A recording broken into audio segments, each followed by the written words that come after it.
Iron man के तीनों parts. तो मूवी की स्टार्टिंग होती है अफगानिस्तान के बॉर्डर को दिखाते हुए। वहाँ पर यूएस आर्मी भी होती है जो कि किसी ऐसे आदमी का इंतजार कर रही होती है जो कि वेपन्स को डील करता था और उसका नाम था टोनी। फिर कुछ ही टाइम में हम देखते हैं कि टोनी वहाँ पर पहुंच जाता है। वहाँ पर टोनी उस आर्मी को एक मिसाइल दिखाता है और कहता है कि ये हम लोगों ने बनाया है। ये इतना ज्यादा खतरनाक है कि ये एक मिसाइल ही पूरी कंट्री को तबाह करने के लिए काफी है। और फिर वहाँ पर उसका एक्सपेरिमेंट किया जाता है। दरअसल टोनी यहाँ पर आर्मी से कोई डील करने आया था और इस डील से वो बहुत अमीर हो सकता था। उसके बाद वो यहाँ से चला जाता है, लेकिन तभी टोनी की कार पर कोई फायरिंग करने लगता है। वहाँ पर मौजूद सारी की सारी आर्मी टोनी को बचाने की कोशिश करती है, लेकिन वो लोग उन आर्मी को फायर करके मार देते हैं। टोनी अपनी जान बचाकर गाड़ी से बाहर तो आ जाता है, लेकिन उसके पास उसी की कंपनी का बॉम्ब पड़ा होता है जिसके फट जाने से वो काफी जख्मी हो जाता है। अब हमें एक दिन पहले का टाइम दिखाया जाता है जब टोनी को बेस्ट वेपन मेकर का अवार्ड मिला था। दरअसल जो कंपनी ये चला रहा था ये इसके फादर ने अपने दोस्त के साथ मिलकर बनाई थी, लेकिन जिस जगह अवार्ड दिया जा रहा था टोनी वहाँ पर मौजूद नहीं था, तो उसका अवार्ड कोई और रिसीव कर लेता है। अब अगर टोनी वहाँ पर नहीं था तो वो कहाँ पर था? वो था एक कैसीनो में। वहाँ पर वो आदमी आता है जिसने टोनी का अवार्ड लिया था। वो उसे उसका अवार्ड देता है तो वो कहता है कि यार मैं इसे कहाँ रखूंगा, मेरे घर में तो जगह ही नहीं है। वो अवार्ड वो लोगों को देकर वहाँ से चला जाता है। तभी वहाँ पर एक रिपोर्टर आती है और टोनी से कहती है कि क्या आप सेटिस्फाई हैं, क्या आप नए नए वेपन्स बना रहे हैं और वो इतने खतरनाक हैं कि किसी की भी जान ले सकते हैं, बल्कि पूरी कंट्री डिस्ट्रॉय कर सकते हैं। तो टोनी कहता है कि हाँ मैं सेटिस्फाई हूँ, क्योंकि अगर हम वेपन्स ना बनाएं तो लोग हमें ही मार डालेंगे। उसके बाद ये दोनों कुछ टाइम साथ स्पेंड करते हैं और फिर टोनी को बताया जाता है कि उसकी अफगानिस्तान के लिए फ्लाइट है और टोनी अपने प्राइवेट जेट से होता हुआ अफगानिस्तान आ जाता है। अब सीन शिफ्ट होता है प्रेजेंट टाइम की तरफ, जब टोनी बेहोश है और एक बैटरी से कनेक्टेड है।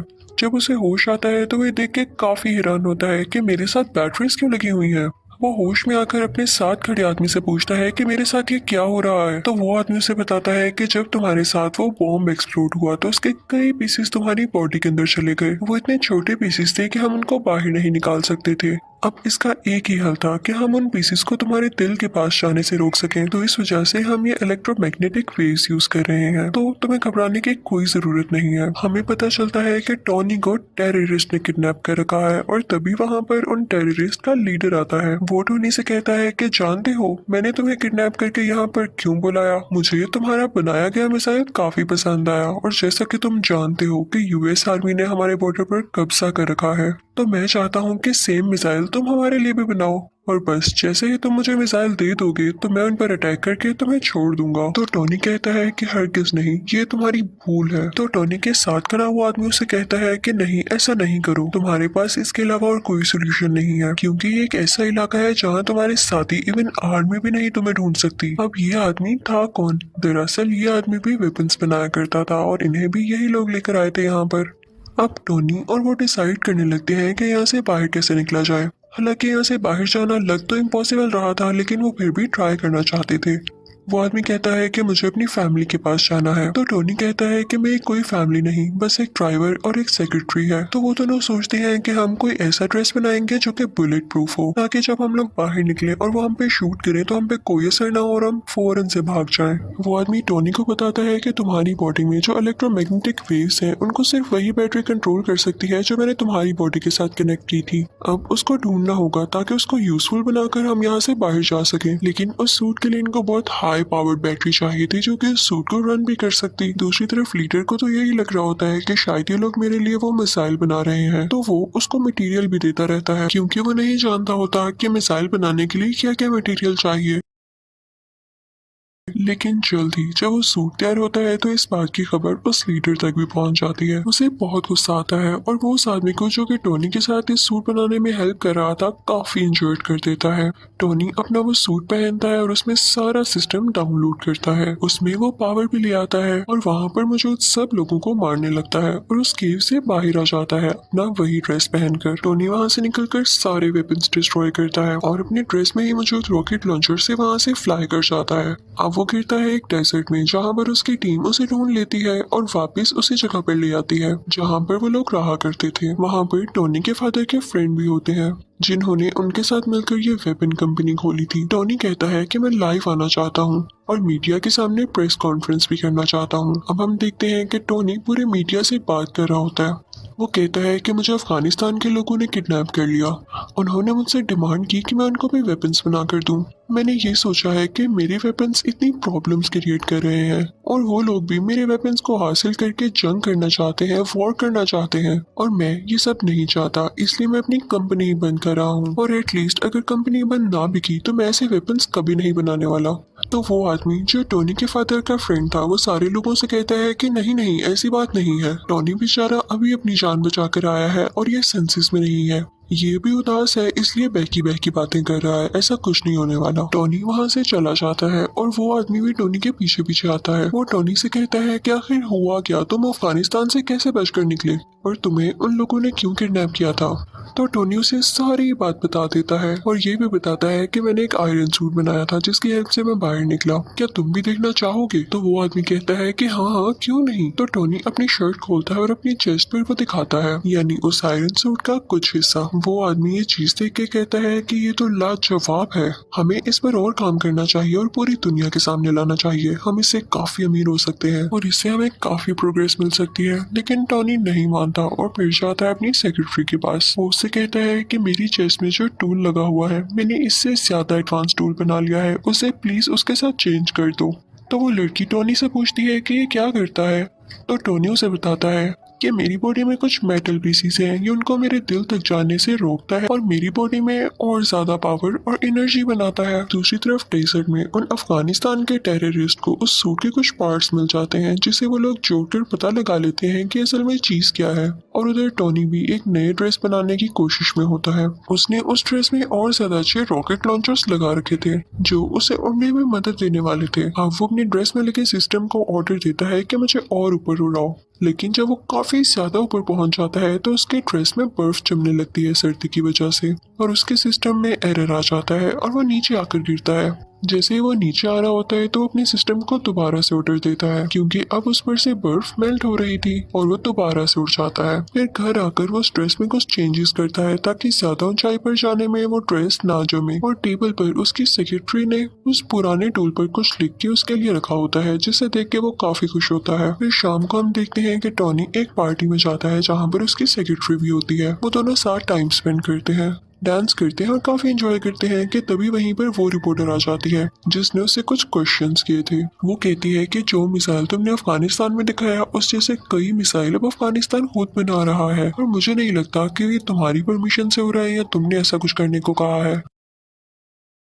टोनी एकदम बहुत गुस्से में आ जाता है और उसे लगता है कि हो ना हो ये काम उसी आदमी का है जो कि उसके फादर का दोस्त था, यानी उस कंपनी का शेयर पार्टनर। टोनी सीधा उस आदमी के पास जाता है और उससे पूछता है क्या वाकई में तुमने वो मिसाइल वहां पर भेजा है। तो वो कहता है कि हाँ मुझे ऐसा करना पड़ा। तो टोनी कहता है क्या तुम्हें पता भी है वहां पर जो टेररिस्ट है वो लोगों को कितना मार रहे हैं और तुमने उन्हीं टेररिस्ट की मदद कर दी, हमारी कंपनी ऐसे काम नहीं करती। लेकिन वो उसकी एक नहीं सुनता। फिर टोनी घर आ जाता है और खुद ही कुछ करने का ट्राई करता है। टोनी अपने ड्रेस को बहुत एडवांस बना लेता है, उसमें उसने हर तरह की टेक्नोलॉजी यूज कर दी थी जो कि फायर भी कर सकती थी और छोटे छोटे रॉकेट्स भी शूट कर सकती थी।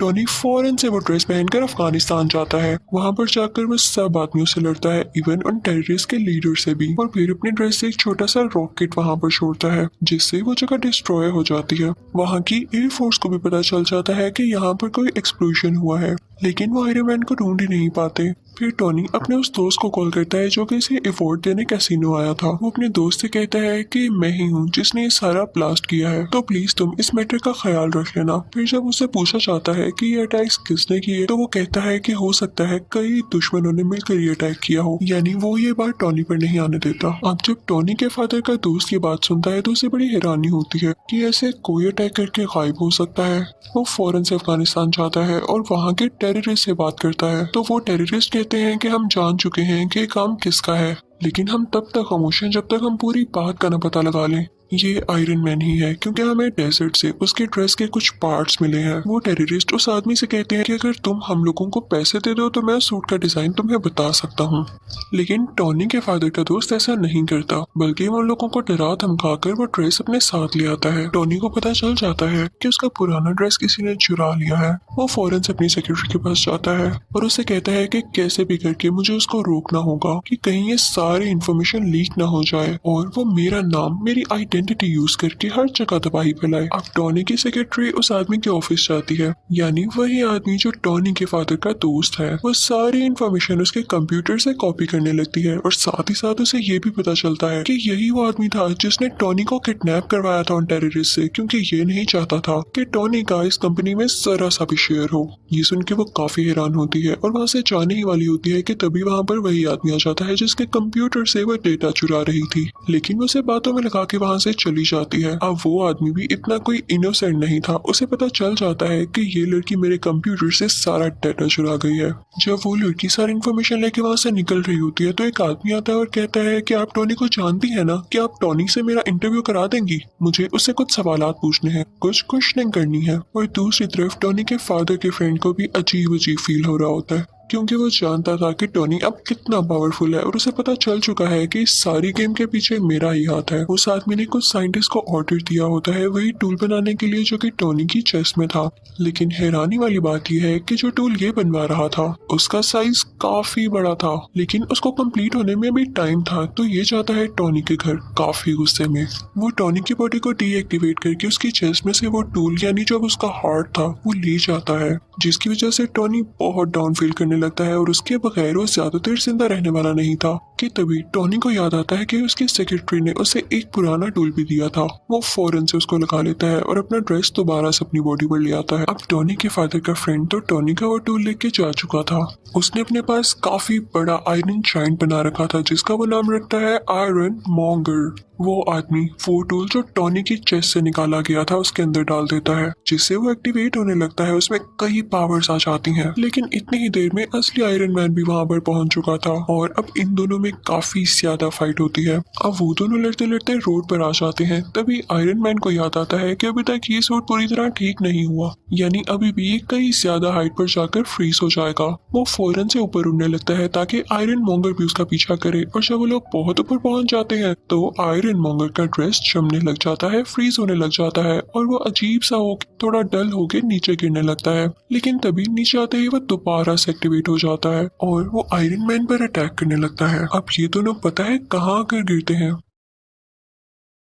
उसी लैब पर जहाँ पर ये बहुत बड़ा टूल बनाया जा रहा था। इस टूल को उसी आदमी के साइंटिस्ट बना रहे थे जो टॉनी के फादर का फ्रेंड था।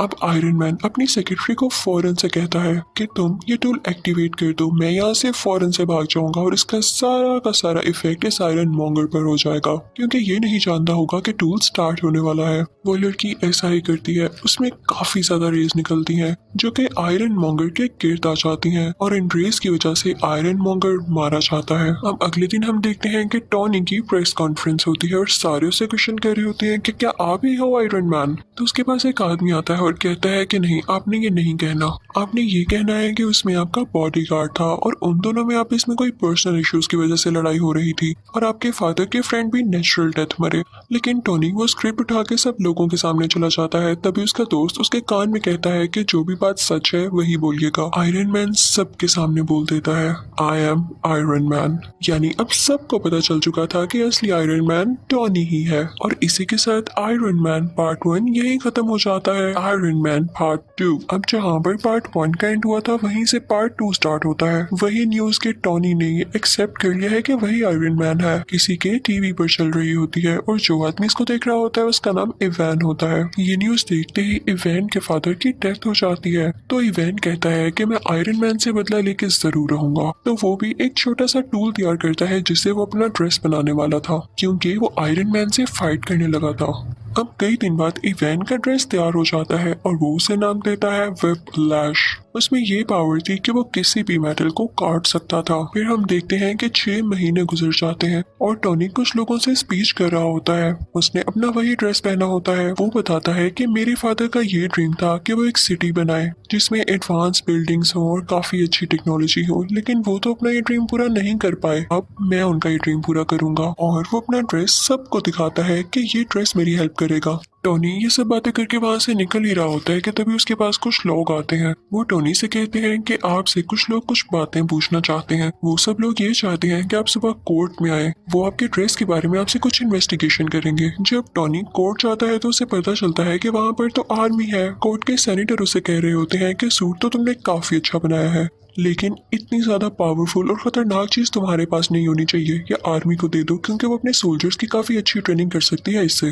तो टोनी कहता है कि नहीं, वो ड्रेस मैंने बनाया है, मेरी मेहनत लगी है उसमें, मैंने उस पर कई एक्सपेरिमेंट्स किए और मुझे ही उसको यूज करना आता है। वो मेरा ड्रेस है और मैं ही आयरन मैन हूँ। No one can be Iron Man. कोई आयरन मैन नहीं बन सकता मेरे अलावा। वहाँ पर टोनी का वही ब्लैक दोस्त भी होता है, लेकिन इस पार्ट में उसका फेस चेंज है, यानी किसी और को टोनी का दोस्त बना दिया गया है, लेकिन कैरेक्टर वही है।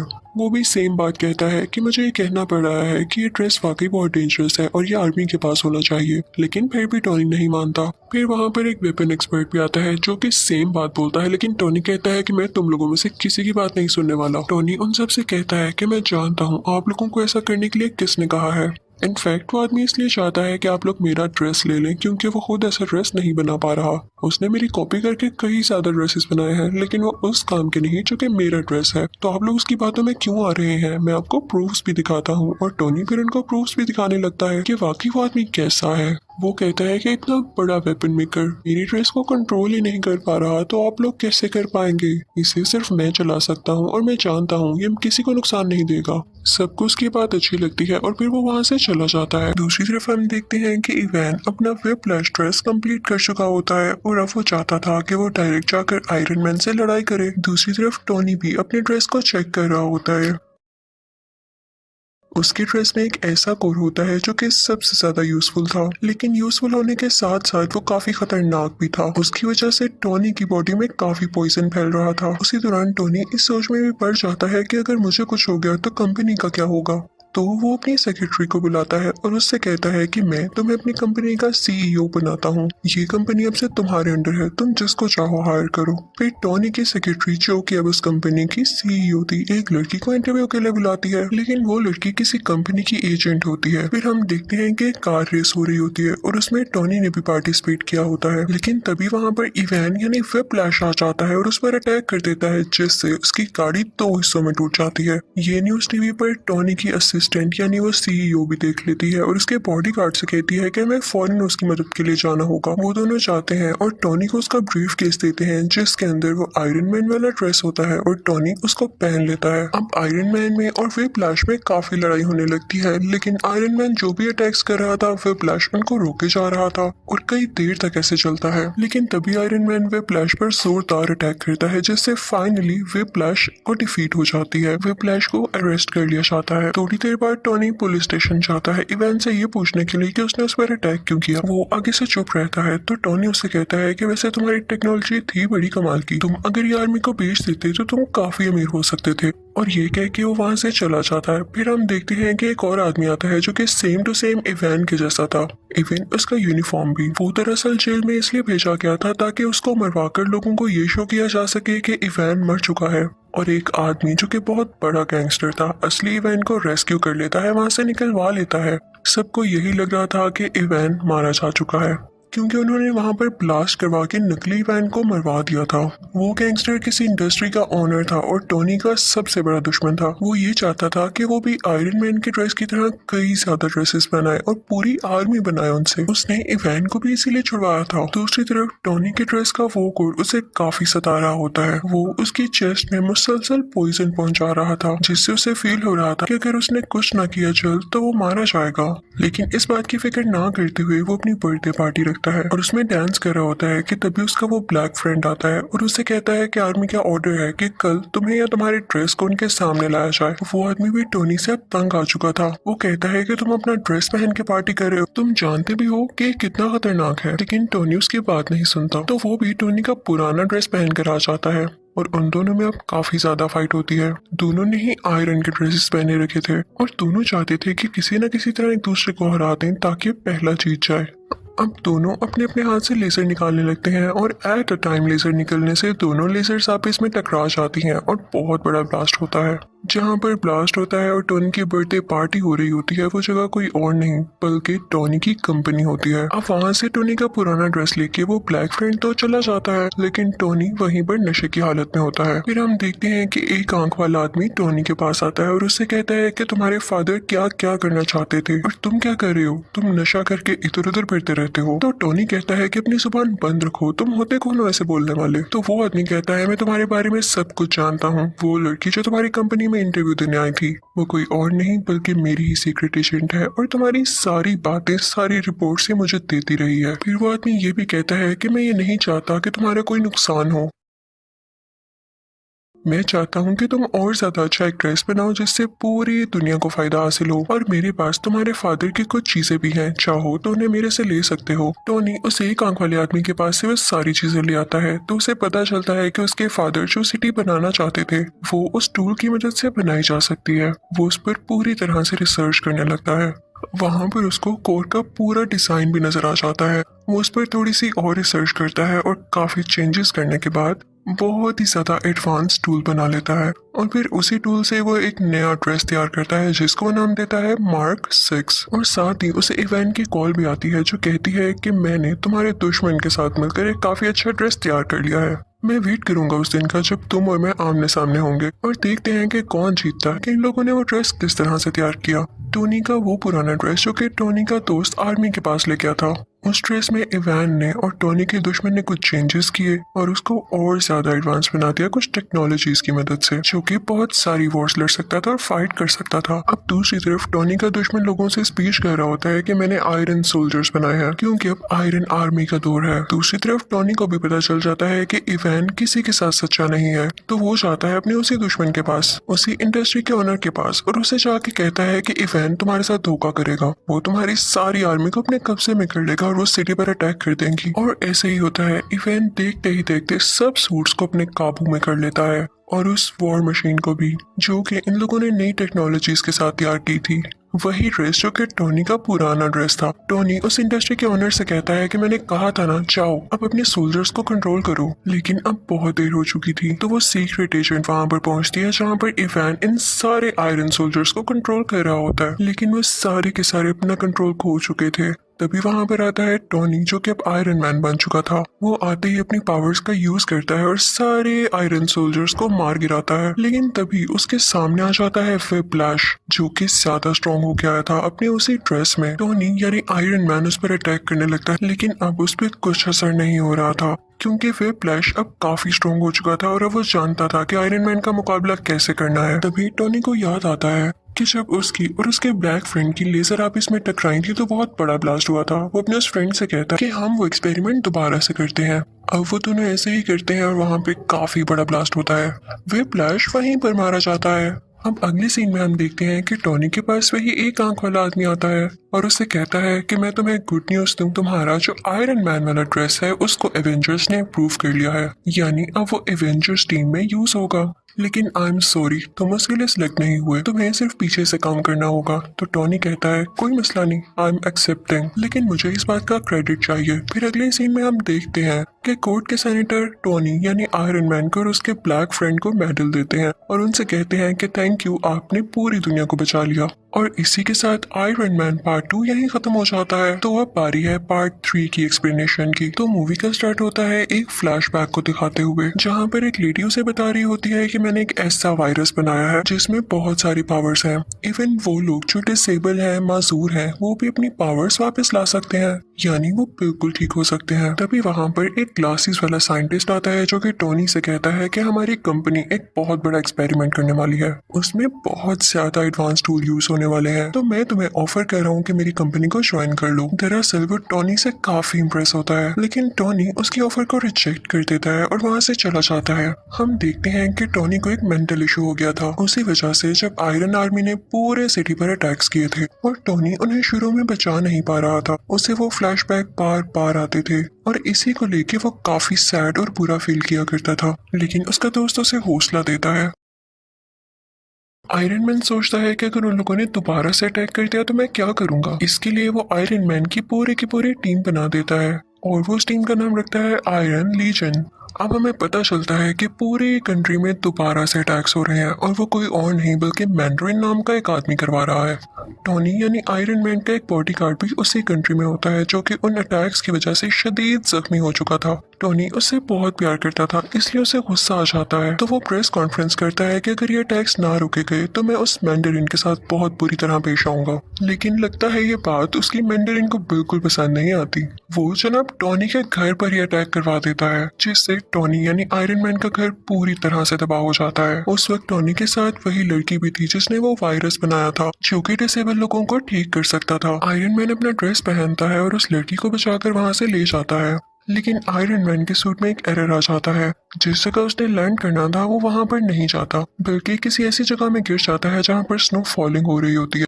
लेकिन स्टिल होप यानी उम्मीद अभी भी बाकी थी, क्योंकि उस सूट में पावर जो बाकी थी वो चाहता तो उस जगह पर वापस जा सकता था जहां पर उसको जाना था। दूसरी तरफ पूरी दुनिया काफी सैड होती है, क्योंकि उनको ये लग रहा था कि टोनी मारा जा चुका है उस अटैक में जो कि उसके घर पर हुआ, क्योंकि उसके बाद टोनी किसी को दिखाई जो नहीं दिया। आयरन मैन जिस विलेज में गिरा था वहां पर उसे एक बच्चा दिखाई देता है, वो उससे कई बातें करने लगता है क्योंकि वो बच्चा उसको काफी इनोसेंट लगता है। टोनी देखता है कि वो विलेज भी तबाह हो चुका है और सेम उसी तरीके से ये तबाह हुआ है जिस तरीके से टोनी के घर पर अटैक किया गया। तो वो समझ जाता है कि जरूर इसके पीछे मैंडरिन का ही हाथ है। अब वो इस सारे केस पर रिसर्च करने लगता है। उसे पता चलता है कि ये एक्सप्लोजन्स किसी वेपन के जरिए नहीं हुए, बल्कि ये उन सोल्जर्स ने किए हैं जो कि सुपर पावर्स रखते हैं। टोनी सबसे मैंडरिन की लोकेशन के बारे में पूछता है, लेकिन उसे कुछ पता नहीं चलता। सरप्राइजिंगली वो बच्चा उसे मैंडरिन की लोकेशन तक पहुंचा देता है। विलेज में टोनी ने कुछ वेपन्स भी तैयार कर रखे थे जो वो अपने साथ लेकर यहाँ आया था। वहाँ पर उसे पता चलता है कि मैंडरिन तो था ही नहीं, वो ड्रामा कर रहा था कि जैसे वो वहाँ पर हो। वहाँ पर सिर्फ एक आदमी था कि जो उस जगह की वीडियोस बनाकर पब्लिश किया करता था। फिर यहाँ हम देखते हैं कि वही ऐनक वाला साइंटिस्ट टोनी से मिलता है, और दरअसल ना तो उसको ऐनक लगी थी और ना ही वो उसका गेटअप था, वो भी उसका फेक गेटअप था। वो टोनी को बताता है कि मैंने वही वायरस यूज करके खुद की डिसेबिलिटी को खत्म कर दिया है और अब मैं काफी स्ट्रॉन्ग हो चुका हूँ। वो साइंटिस्ट टोनी को बताता है कि मैंने तुम्हारी दोस्त यानी तुम्हारी सेक्रेटरी को भी किडनैप कर रखा है। वो उसे उसका विजन दिखाता है कि ये देखो, ये अब मेरे कब्जे में है। वो दरअसल कहीं और पर किडनैप हुई भी होती है और ये सिर्फ उसकी इमेज होती है, एक होलोग्राम। अब वो लड़की जिसने वायरस तैयार किया था वो कई सालों से साइंटिस्ट के लिए काम कर रही थी, लेकिन जब उस साइंटिस्ट को पता चलता है कि ये टोनी से भी मिलने गई थी तो वो उस लड़की को वहीं पर शूट कर देता है।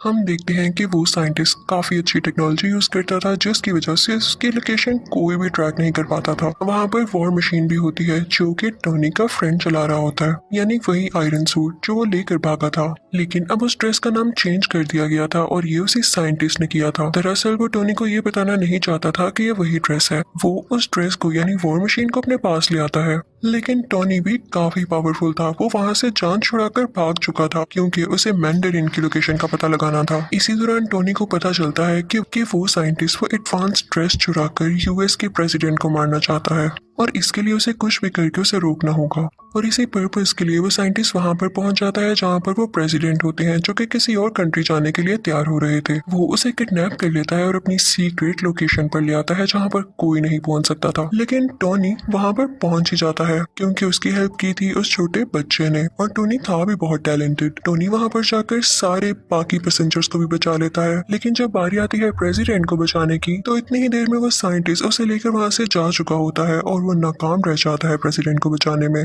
लेकिन हमें ये जरूर पता चल जाता है कि साइंटिस्ट की सीक्रेट लोकेशन क्या थी। ये समंदर के पास एक खुफिया जगह थी और ये प्रेसिडेंट को यहाँ पर पता है क्यों लाया था, क्योंकि ये उनकी डेथ पूरे सोशल मीडिया के सामने लाइव दिखाना चाहता था, जिससे इसको पॉपुलैरिटी मिलती, यानी ये मशहूर हो जाता और लोग इससे डरने लगते। और प्रेसिडेंट को पकड़ना इतना आसान नहीं हुआ था, बल्कि प्रेसिडेंट के नीचे जो बंदा होता है यानी वाइस प्रेसिडेंट, उसने जेलसी में आकर प्रेसिडेंट की किडनैपिंग में उस साइंटिस्ट की हेल्प की थी। उसने ये लालच में भी किया था क्योंकि उसकी एक डिसेबल बेटी थी जिसको साइंटिस्ट ने वही वायरस देकर ठीक कर दिया था। अब हम देखते हैं कि टोनी और उसका ब्लैक फ्रेंड उसी जगह पर होते हैं जहाँ पर वो साइंटिस्ट होता है, यानी समंदर के पास वाली खुफिया जगह में। टोनी अपने दोस्त को कहता है कि मैं अपनी असिस्टेंट यानी सीईओ को बचाऊंगा और तुम जाकर प्रेसिडेंट को बचाना। फिर हम देखते हैं कि आयरन मैन उस आदमी के सामने पहुंच चुका है, यानी उस साइंटिस्ट के सामने। उन दोनों में काफी फाइट होती है, दोनों ने ड्रेसेस पहन रखे थे और दूसरी तरफ वो ब्लैक फ्रेंड भी प्रेसिडेंट को बचा देता है और उन्हें भी आयरन ड्रेस पहनाकर सेव कर लेता है और कहता है आप यहाँ से चले जाएं अभी के लिए। आयरन मैन भी उस सीईओ को यानी अपनी दोस्त को बचा लेता है, लेकिन बचाते बचाते वो नीचे गिर जाती है जहाँ पर बहुत ज्यादा आग लगी होती है। टोनी यानी आयरन मैन डर जाता है कि ये तो चल जाएगी अब, लेकिन एक मजे की बात ये थी कि उस साइंटिस्ट ने इसके अंदर भी वो वायरस इंजेक्ट कर रखा था, जिसकी वजह से उसे आग से कुछ नहीं होता और वो ठीक हो जाती है। ये तो इनके लिए प्लस पॉइंट हो गया था।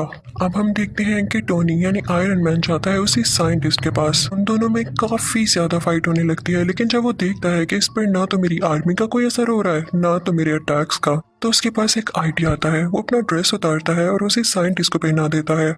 और उस ड्रेस में एक खास बात ये थी कि वो अपने आप को ही ब्लास्ट कर लेता था और टोनी भी ऐसा ही करता है, वो ड्रेस ब्लास्ट हो जाता है। लेकिन वो साइंटिस्ट बहुत चालाक था, उसने भी वो वायरस अपने अंदर इंजेक्ट कर रखा था, जिसकी वजह से वो सरवाइव कर जाता है और उसे कुछ भी नहीं होता। बस इतना है कि वो जल चुका था, लेकिन स्टिल उसमें अभी भी पावर थी काफी ज्यादा। और तभी वहां पर वो सीईओ भी आती है और वो साइंटिस्ट को पूरी तरह से मार देती है, जिससे फाइनली वो मर जाता है। फिर वो सीईओ आती है टोनी के पास, वो दोनों गले लगते हैं और कन्फेस करते हैं कि वो एक दूसरे को पसंद करते हैं। उधर टोनी अपनी बाकी आयरन आर्मी को भी ऑर्डर देता है कि खुद को ब्लास्ट कर लो और ऐसा ही होता है।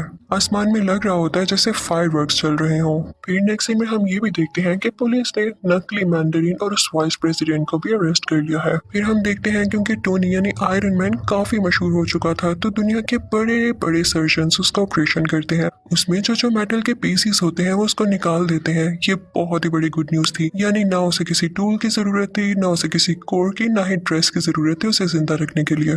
वो उस टूल को पानी में फेंक देता है और उसके दोस्त यानी सीईओ को भी ठीक कर दिया जाता है। यहाँ पर इस मूवी की हैप्पी एंडिंग हो जाती है। आई होप आपको ये तीनों पार्ट्स अच्छे लगे होंगे। Thank you for watching.